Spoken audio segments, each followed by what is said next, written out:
ने फोर्स के बारे में बहुत डिटेल से स्टडी करी है चैप्टर नंबर 4 के अंदर कि फोर्स जो होता है वो ऑब्जेक्ट को एट रेस्ट से एट मोशन में ला देता है, और इसके जस्ट अपोजिट जब कोई ऑब्जेक्ट एट मोशन होता है तो उसको एट रेस्ट में ला देता है। And third work of the force is change the direction. जब कोई ऑब्जेक्ट एक डायरेक्शन में कंटिन्यू जा रहा है तो उसको अगर मेरे को उसके डायरेक्शन को चेंज करना है तो उसके लिए क्या अप्लाई करते हैं अपन? फोर्स अप्लाई करते हैं। फोर्स किसी ऑब्जेक्ट को पुश करता है या फिर उसको अपन पुल करते हैं। तीनों केसेस के अंदर चाहे आपका एट रेस्ट मोशन हो, चाहे आपका मोशन से एट रेस्ट हो, और चाहे आपका डायरेक्शन चेंज हो रही हो, तीनों केसेस के अंदर कौन वर्क करता है? फोर्स वर्क करता है, और तीनों केस के अंदर ऑब्जेक्ट की पोजीशन चेंज हो जाती है। तो अब बात ये आती है कि अपन ने फोर्स के बारे में स्टडी कर ली, बट उसके बाद में अपने को स्टडी करनी है यहाँ पे टॉर्क के बारे में। तो एक टॉर्क वर्ड क्या आ गया? एक तो होता है one of the force and second is the torque. तो टॉर्क जो होता है इसको अपन कैसे डिफाइन करेंगे? टॉर्क कोई नई क्वांटिटी नहीं है।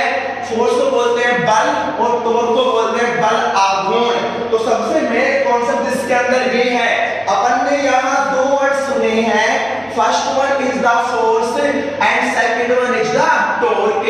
तो दैट मींस बल, क्या बोलते हैं उसको? बल बोलते हैं, एंड दैट मींस इज बल आघूर्ण। आघूर्ण क्या होता है? वस्तु को घुमाना, वस्तु को रोटेट करना। अगर जैसे अपन ने अगर किसी ऑब्जेक्ट पे मैंने फोर्स अप्लाई किया तो एक तो होता है लीनियर एंड सेकंड होता है एंगुलर। लीनियर क्या होता है? जब कोई वस्तु एक रेखा के अंदर गति करे। एंड एंगुलर क्या होता है? जब कोई वस्तु एक एंगल के अंदर रोटेट करे। जैसे मेरे पास यहाँ पे ये कोई मार्कर है, मैंने इसकी इनिशियल पोजीशन यहाँ फिक्स कर दी, यहाँ पे इसका एंगल 0 डिग्री है। Then sometime after 0 to 90 and 90 to 180 and 180 to 270 and 270 to 360। तो मैंने क्या देखा कि इस मार्कर ने एक कंप्लीट रिवोल्यूशन कंप्लीट कर लिया। Then complete angle of the center is 360 degree and that is for time period। तो अपन ने यहाँ पे ये देखा कि फोर्स अगर किसी ऑब्जेक्ट पर अप्लाई करेंगे अपन, यहाँ मेरे पास ये कोई सरफेस है, यहाँ पे ये कोई बॉक्स रखा हुआ है, तो मैंने यहाँ फोर्स अप्लाई किया। then apply the force, the object will change the position। the initial position is A and final position is B। the final position is rest because the force is removed on the object। तो जब ये आपका object यहाँ से यहाँ आ रहा है, then I see the displacement is linear displacement and the linear displacement create linear velocity and the linear velocity create linear displacement because the continuous same path of the follow। उसको follow कर रहा है कैसे path पे? Linear path को। इसलिए linear को क्या बोलते हैं? रेखीय बोलते हैं। तो जो अपने पास ऑब्जेक्ट के ऊपर फोर्स अप्लाई करेंगे तो फोर्स अप्लाई करने के बाद में जो उसके अंदर चेंजेस आ रहे हैं वो कौन-कौन से चेंजेस होंगे?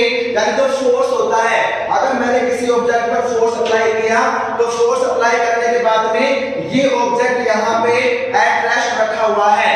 एट रेस्ट रखा होने का इसने अपनी पोजीशन चेंज नहीं करी। क्यों नहीं करी? क्योंकि यहाँ पे कोई फोर्स अप्लाई नहीं हो रहा।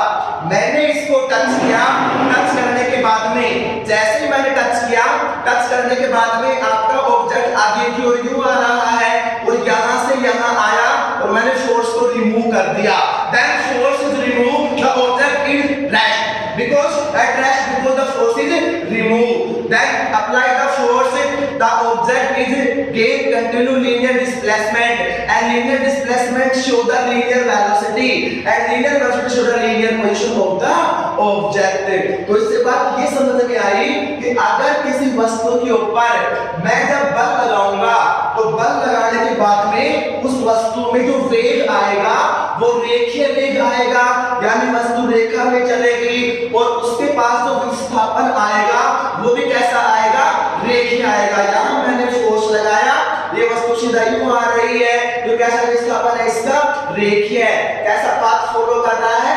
रेखीय पाथ फॉलो कर रहा है। और इसके पास जो वेग में परिवर्तन के कारण जो आया उसको बोलते हैं त्वरण। तो अगर मान लो मैंने यहाँ वस्तु का वेग 0 रखा, यहाँ 1, यहाँ 5, यहाँ 10, यहाँ 20, तो कंटिन्यू क्या चेंज हो रही है? वेलोसिटी चेंज हो रही है। तो वेलोसिटी चेंज होने के कारण इसके पास एक्सेलरेशन क्रिएट होगा, because change in velocity is called acceleration. यानी वेग में परिवर्तन दर को क्या कहते हैं? अपन त्वरण कहते हैं। और अगर मान लो ये तो फोर्स की बात है, और फोर्स से क्या मिलता है? तो टॉर्क मिलता है। टॉर्क क्या होता है? बल आघूर्ण। आघूर्ण क्या होता है? वस्तु को गोल गोल घुमा देना। जैसे अपन डेली लाइफ के अंदर बहुत सारे एग्जांपल्स देखते हैं। अपने रूम के अंदर जो फैन चलता है, कभी सोचा है इसके ऊपर बल लग रहा है कि बल आघूर्ण लग रहा है? इसके ऊपर क्या लग रहा है? बल आघूर्ण। क्योंकि अपन ने देखा है फैन को कंटिन्यू कैसे चलता है? अपनी एक्सिस के अराउंड चारों ओर रोटेट करता है। अगर इसे बल लगेगा तो ये उतर के भग जाएगा, लेकिन भगता क्यों नहीं है? इसलिए नहीं भगता क्योंकि इसकी रोड कहां कनेक्ट होती है? ऊपर हुक में कनेक्ट होती है। और अगर ये टूट गई तो कहां आएगी? नीचे आएगी और अपना सर फूट जाएगा। देखिए ऐसा क्यों हुआ? क्योंकि जब तक इसको बैलेंस किसने किया था? उस रोड ने किया था। तो जब तक इसके पास एंगुलर वेलोसिटी थी, एंगुलर वेलोसिटी क्या होता है? कोणीय वेग होता है। तो अगर कोई वस्तु अपनी अक्ष के चारों ओर रोटेट करे तो उसके पास जो वेग आएगा दैट इज कॉल्ड कोणीय वेग, that is called linear, that is called angular velocity. तो अगर यहाँ पे एंगल की बात आ गई तो वस्तु के ऊपर जब अपन आघूर्ण आएगा तो वहां पे बल कार्य नहीं करके कौन कार्य करेगा? बल आघूर्ण कार्य करेगा। The work is torque. और जो बल आघूर्ण होता है वो वस्तु को रेखीय वेग नहीं करा के वस्तु में कौन सा वेग लाता है? कोणीय वेग लाता है। और अगर कोणीय वेग होगा उसके साथ कौन सा विस्थापन होगा? कोणीय विस्थापन होगा। दैट सेम अगर कोणीय विस्थापन होगा तो त्वरण भी कौन सा आएगा? कोणीय त्वरण आएगा। Very simple. तो अपन ने दो कॉन्सेप्ट पढ़े यहाँ पे कि वस्तु पर बल लगाने के बाद वस्तु में लीनियर वेलोसिटी आती है, लीनियर डिस्प्लेसमेंट आता है, लीनियर एक्सेलरेशन आता है, और आपकी जो ऑब्जेक्ट होता है वो कंटीन्यूअस सेम पाथ को फॉलो करता है। और अगर वस्तु के ऊपर अपन बल आघूर्ण की हीट करेंगे तो उसके कारण कोणीय वेग आता है, कोणीय विस्थापन आता है और कोणीय त्वरण आता है। अब यहाँ पे थोड़ी सी प्रॉब्लम आपको एक क्रिएट होगी।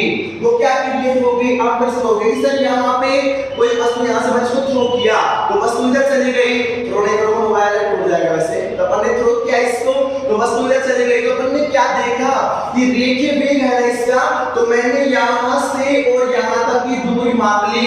ये क्या बन गया? इसका विस्थापन बन गया। तो अब बताओ मेरे को कि जब आपका फैन कंटिन्यू चल रहा है तो चलने के कारण इसमें कोणीय विस्थापन कहाँ है? तो ये जो कोण नाम आ रहा है वो क्या है? इसका विस्थापन है। कैसे होता है ये? अगर मेरे पास यहाँ पे एक रस्सी है, उस रस्सी के मैंने एक पत्थर कनेक्ट किया तो मैंने उसको यहाँ से और यहाँ तक पत्थर कनेक्ट किया। ये क्या मेरे पास? स्टोन है, पत्थर है, और उसको मैंने हाथ में लेके यहाँ से उसको मैंने ऐसे रोटेट कर दिया, उसको घुमा दिया ना, उसमें रोटेशन आ गया। तो अब बताओ मेरे को कि जैसे रोटेशन आया तो इसका पाथ देखो, पाथ बोले तो रास्ता, इसका रास्ता कैसा दिखाई देगा आपको? गोल की रेखीय वृत्ताकार दिखाई देगा ना। इसके पास इसके पास क्या क्या आ रहा है? इसके पास बल आघूर्ण भी है और इसके पास बल आघूर्ण के कारण इसके पास कोणीय वेग भी है, इसके पास कोणीय विस्थापन और कोणीय त्वरण भी है। तो यहाँ पे आप देखने को कहाँ मिलेगा वो? तो मैंने आपसे ये कहा यहाँ मेरा हाथ है और रस्सी के ऊपर कौन सा फोर्स आ गया? टेंशन फोर्स आ गया है ना। अगर टेंशन होता है क्या होता है? बिल्कुल ऐसे होते हुए जब क्या हो गया वैसे रस्सी क्या हो जाती है? टेंशन में आ जाती है। क्यों? क्योंकि अपन ने यहाँ पे इसके ऊपर लोड अप्लाई कर दिया। एक कंडीशन ऐसी होती है बार-बार मैं इसको और अधिक खींच रहा हूँ तो आपकी रस्सी ब्रेक भी हो जाती है। जैसे अपन डेली घर में कपड़े धोते देखते हैं, जो कपड़े सुखाने की जो रस्सी होती है उसके ऊपर मैंने एक कपड़ा सुखाया, दो सुखाया, तीन सुखाया, धीरे धीरे उसके ऊपर फोर्स इंक्रीज होगा। एक कंडीशन ऐसी आएगी कि आपकी रस्सी ऊपर हाथ खड़े कर देगी। क्यों? क्योंकि कब तक आपका वजन सहन करेगी वो, और वहां से वो ब्रेक हो जाएगी। तो क्यों ब्रेक हुई? क्योंकि अपन ने उसके ऊपर फोर्स की क्वांटिटी को इंक्रीज कर दिया। ओके, तो अगर मान लो अपने पास यहाँ पे कोई ऑब्जेक्ट है और जब मैंने इसको जो गोल गोल रोटेट किया, रोटेट करने पर मैंने क्या देखा, इसका कैसा पाथ है? ये सर्कुलर पाथ है। और ये क्या है? इसका सेंटर है। तो सेंटर से सर्कुलर डिस्टेंस क्या कहलाती है? इसकी रेडियस कहलाती है। ये क्या इसका रेडियस है, और ये क्या इसका कंप्लीट डायमीटर है। Diameter A to B. Diameter क्या होता है? व्यास। और त्रिज्या क्या होती है? रेडियस। ओके, तो अपन ने क्या देखा कि जब वस्तु घूम रही है यहाँ पे राउंडेबल, तो इसको अपन गौर से देखते हैं इसके अंदर क्या क्या चेंज हो रहा है। तो मैंने क्या किया, जब आपका ऑब्जेक्ट यहाँ था, इसके बाद वो यहाँ आ गया, बताओ कितना डिग्री एंगल बन गया? 90 डिग्री एंगल बन गया ना, परपेंडिकुलर टू ईच अदर। ये इसकी इनिशियल पोजीशन और ये इसकी final position. That some time after आपका ऑब्जेक्ट घूमता हुआ यहाँ पे आ गया, फिर ये यहाँ आया। अब बताओ कितना degree angle? 90 plus 90 180 degree, and half circle is complete. That some time after ये घूम के और यहाँ तक आ गया, फिर घूम के ये यहाँ तक आ गया। तो जब ये यहाँ आया, बताओ कितना डिग्री एंगल? 270। यहाँ कितना है? 180। और यहाँ कितना हो गया? 360। इसलिए इसने अपने सेंटर के ऊपर कितना डिग्री एंगल कंप्लीट कर दिया? 360 डिग्री। तो श्योर इससे एक कॉन्सेप्ट बस आ गया कि जब वस्तु गोल गोल घूमती है तो कंप्लीट एक चक्कर पूरा करने में कितना डिग्री का average? 360 degree. That is equal to pi radian. तो ये तो हो गई फोर्स की बात। अब टॉर्क पे आते हैं अपन ने इस चैप्टर में सेंटर ऑफ मास पढ़ा है। सेंटर ऑफ मास क्या होता है? द्रव्यमान केंद्र। सेंटर ऑफ मास, एक मास और भी होता है, वो मास में समझ लेना, ठीक है? ये सेंटर ऑफ मास ये अलग है। तो अपन ने ये पढ़ा है कि अगर मेरे पास यहाँ पे कोई बॉडी है, बॉडी बोले तो कोई वस्तु है, इसका सेंटर ऑफ मास यहाँ है ना, सेंटर में है ना, तो मैंने क्या किया, इसके सेंटर के ऊपर एक फोर्स अप्लाई कर दिया। इस डायरेक्शन में क्या अप्लाई कर दिया? यहाँ पे अपन ने फोर्स अप्लाई कर दिया। तो अब बताओ मेरे को कि अगर किसी बॉडी के सेंटर पे फोर्स लगाएंगे तो जरा मेरे को एक्सप्लेन करके ये बताओ कि आपकी जो बॉडी होती है वो आपका रेखीय वेग करेगी या फिर कोणीय वेग करेगी? तो आंसर भी देख लेते हैं कौन सा वेग करेगी। अपने पास यहाँ पे ये बॉडी है और ये इसका सेंटर है, तो मैंने यहाँ सेंटर पे अप्लाई किया। बताओ कौन सा मोशन कर रही है? लीनियर मोशन कर रही है ना। तो श्योर इससे कॉन्सेप्ट ये आया कि अगर किसी बॉडी के सेंटर पे फोर्स अप्लाई करेंगे तो उसमें आने वाला जो मोशन होगा that motion is linear motion. Linear motion मतलब रेखीय गति। तो आपकी जो बॉडी होगी ये कंटिन्यू चलती हुई आगे आ जाएगी। तो अब इसके पास अपन ने फोर्स लगाया, that force is linear force and that displacement is linear displacement and that velocity is called linear velocity। तो श्योर यहाँ पे कोई एंगल क्रिएट नहीं होगा। क्यों नहीं होगा? क्योंकि अपन ने तीनों कॉन्सेप्ट सेम रखे।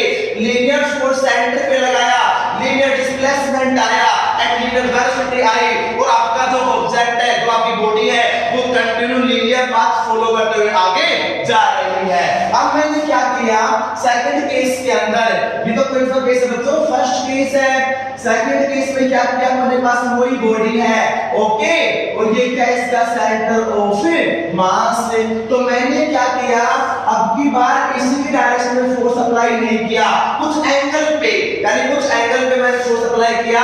जैसे मेरे पास ये बॉडी है, तो अब की बार मैंने क्या किया, इसके सेंटर पे फोर्स अप्लाई ना करके, जरा गौर से देखना इसको, इसके सेंटर पे फोर्स अप्लाई ना करके मैंने थोड़ा सा आउट फोर्स अप्लाई किया। तो जैसे आउट अप्लाई किया, बताओ आपकी बॉडी कैसे चल रही है? गोल गोल घूम रही है ना। इसलिए श्योर यहाँ पे कि जब अपन किसी बॉडी के सेंटर ऑफ मास की डायरेक्शन में फोर्स नहीं लगाएंगे, उससे कुछ एंगल पे फोर्स लगाएंगे, ये क्या बन गया? एंगल। क्या बन गया? एंगल। तो यहाँ पे जो आपकी बॉडी होगी ये लीनियर मोशन फॉलो नहीं करेगी, ये कौन सा मोशन फॉलो करेगी? Angular motion. कौन सा मोशन? Angular motion. तो अपन ने ये देखा यहाँ पे कि जब किसी बॉडी के ऊपर centre of mass directional force apply नहीं करके उसके थोड़ा सा एंगल पे डायरेक्शनल फोर्स अप्लाई करेंगे तो वहां पे आपकी बॉडी गोल गोल घूमना स्टार्ट कर देगी। तो अब बताओ मेरे को, there apply the angular force is called torque. Then apply torque on the body, then I see the displacement is angular displacement and the velocity is angular velocity and the acceleration is angular acceleration. तो same terms are condition होता follow। अब यहाँ पे angular तो क्या आएगा, displacement आएगा, angular क्या होगी, velocity होगी और angular क्या होगा, अपना acceleration होगा। तो ये तो माइंड में आ गया कि यार फोर्स क्या होता है और टॉर्क क्या होता है, दोनों अपन ने यहाँ पे डिफाइन कर लिया। फोर्स होता है ऑब्जेक्ट में लीनियर मोशन लाता है, लीनियर वेलोसिटी लाता है, लीनियर डिस्प्लेसमेंट लाता है, और टॉर्क जो होता है ऑब्जेक्ट में एंगुलर मोशन लाता है, एंगुलर वेलोसिटी लाता है, एंगुलर डिस्प्लेसमेंट क्रिएट करता है। और जो एंगुलर डिस्प्लेसमेंट कहाँ होगा, ये जो उसका एंगल चेंज हो रहा है ना, यहाँ उसका 0, यहाँ 90, यहाँ 180, यहाँ 270, यहाँ 360, तो ये जो उसका एंगल चेंज हो रहा है that is called angular displacement. Okay, तो अपन ने ये पढ़ा है the formula of the linear velocity v equal to linear displacement upon time and angular velocity symbol is omega. तो एंगुलर वेलोसिटी तो एंगुलर डिस्प्लेसमेंट का सिंबल क्या होता है अपने पास, थीटा अपॉन t, बिकॉज़ कौन चेंज हो रहा है, थीटा चेंज हो रहा है ना, इसलिए इस जो linear velocity equal to linear displacement upon time and same angular velocity omega equal to angular displacement upon time. तो अपन ने यहाँ पे इतना सा स्टडी करी ओनली कि फोर्स और टॉर्क में डिफरेंस क्या होता है। अब बताओ मेरे को, जब अपन साइकिल चला रहे हैं, अगर साइकिल के मेरे पास दो हैंडल होते हैं, दोनों हाथों पर नहीं पकड़ा, कई शक्तिमान है क्लासिक चलाते हैं, थोड़ी देर बाद गिर जाते हैं, क्यों, क्योंकि साइकिल अनबैलेंस हो जाती है।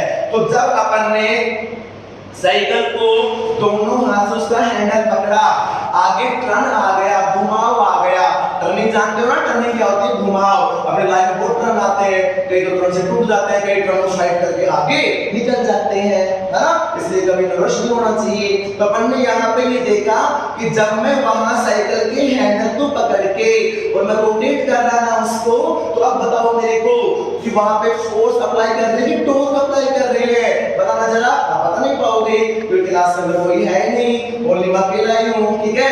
ये कोरोना ने ऐसे कर रखी है, मतलब क्लास में बच्चे होते ऐसे रिएक्शन बोर्ड कुछ क्वेश्चन पुट करते, कितना मजा आता मेरे को बताना पड़ेगा। ओके, तो जब अपन ने क्या देखा कि साइकिल चल रही है, उसका हैंडल है, अपन ने पेडल लगाया, उसमें लीनियर डिस्प्लेसमेंट आ रहा है, उसके बाद ये अपने को टर्न करना है, आगे रोड में टर्निंग आ गई, तो मैं एक हाथ से साइकिल के हैंडल को पकड़ के यूं घुमा रहा हूं ना, तो जरा देखना गौर से इस चीज को, जब आप ऊपर के यूं घुमा रहे हैं, तो अब बताओ मेरे को कि आपकी साइकिल ग्राउंड में घूम रही है, स्ट्रेट जा रही है, तो आंसर ग्राउंड के अंदर घूम रही है, और जहां पे राउंड आ गया वहां पे क्या क्रिएट हो जाएगा, आपका टॉर्क क्रिएट हो जाएगा, बड़ा आघूर्ण क्रिएट हो जाएगा। तो अब मैं से आपकी रोल से जो बड़ा आघूर्ण होता है, अपन ने देखा कि साइकिल पे एक हैंडल तो मेरे पास ये है, दूसरा ये, एक बल कहां लग रहा है, पीछे, एक बल कहां लग रहा है, आगे, तो बल की दिशा विपरीत हो गई ना, बल की दिशा विपरीत होते ही नेट बल क्या होगा, यहाँ पे 0 हो गया, और जहां नेट फोर्स 0 हो जाता है वहां कौन क्रिएट हो जाता है, टॉर्क क्रिएट हो जाता है, इसलिए वहां पे क्या क्रिएट हो गया, बल आघूर्ण। इसको बोलते हैं कपल ऑफ फोर्स। कपल को जानते हो, तो मुझे पता है कपल्स क्या होता है, जोड़ा, क्या होता है, जोड़ा, एक फोर्स एक बल जोड़े में लगना, इसलिए टॉर्क का नाम क्या है, couple of force. Okay, couple माने सबको पता है, कपल मतलब क्या होता है, जोड़ा, दो हंसों का जोड़ा, दो कबूतर का जोड़ा, वैसे क्या बन गया, कपल ऑफ फोर्स यानी दो बल का जोड़ा, ठीक है। तो अपन ने यहाँ पे ये देखना है कि ये जो टॉर्क होता है, जो बल आघूर्ण होता है, यहाँ कितने फोर्स वर्क करते हैं, दो बल वर्क करते हैं ना। अब इसका हम फॉर्मूला बनाते हैं, और फॉर्मूला बना के अपन इसकी यूनिट्स बनाएंगे, इसका डायमेंशन फॉर्मूला बनाएंगे, इसका डायग्राम बनाएंगे, और कैसे इसका ये डायरेक्शन बनाया वो लोग रिप्रेजेंट करना है। ओके, उसके बाद में मैंने यहाँ पे सपोज करो ये अपनी साइकिल है, ये उसका हैंडल है। अब यहाँ पे उसका हैंडल एक हिस्सा उसका ये है, दूसरा उसका एज ये है, तो आपकी बॉडी इधर जा रही है। तो मैंने क्या किया, यहाँ पे मैंने देखा कि ये मेरे पास डायरेक्शन तो ये हो गई, एक फोर्स डायरेक्शन ये हो गई, और दूसरे हैंडल मैंने फोर्स लगाया उसकी डायरेक्शन ये हो गई।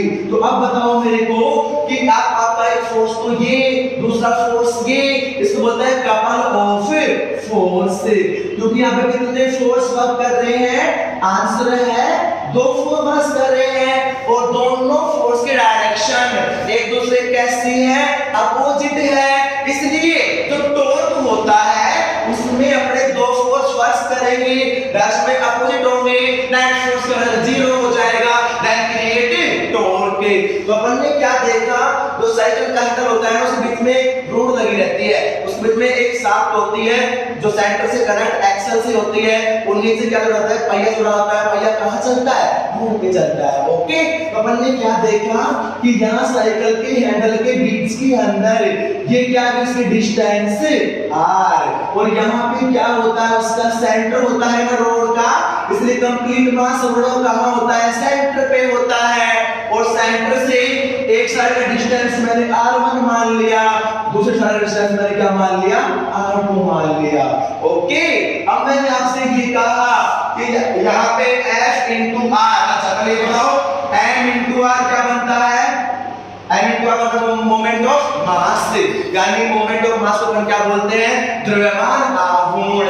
वैसे ही F into R क्या बन जाएगा आपका, टॉर्क, इसको बोलते हैं मोमेंट ऑफ टॉर्क।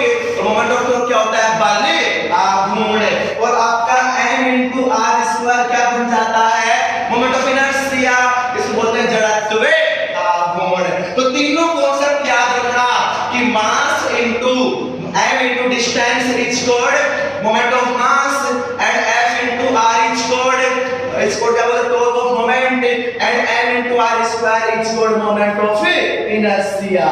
ओके, जड़त्व आघूर्ण।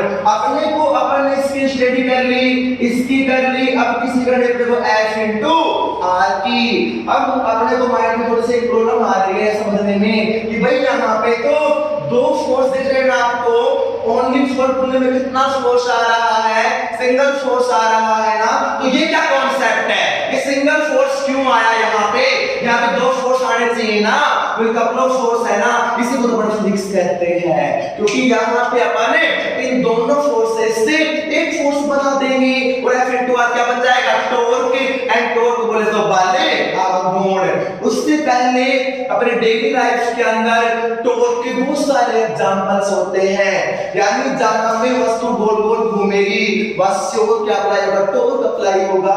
सबसे अच्छा एग्जांपल अपन देखते हैं इसका कि जो हैंडपंप होता है, जहां पानी पानी भरती है, मतलब क्या कहते हैं पानी भरने चली, तो अपन ने क्या देखा वहां पे जब वो पानी भरते हैं तो उसका जो हैंडपंप का जो हैंडल होता है वो हैंडल बहुत लॉन्ग होता है ना, तो अपन लास्ट वाले हिस्से को पकड़ के और यू पुश करते हैं नीचे, कभी अप एंड कभी डाउन। तो कौन सा मोशन कर रहा है, ऑक्सीलेशन मोशन। ऑक्सीलेशन मोशन क्या होता है, इस बिंदु के इर्द गिर्द गति करना।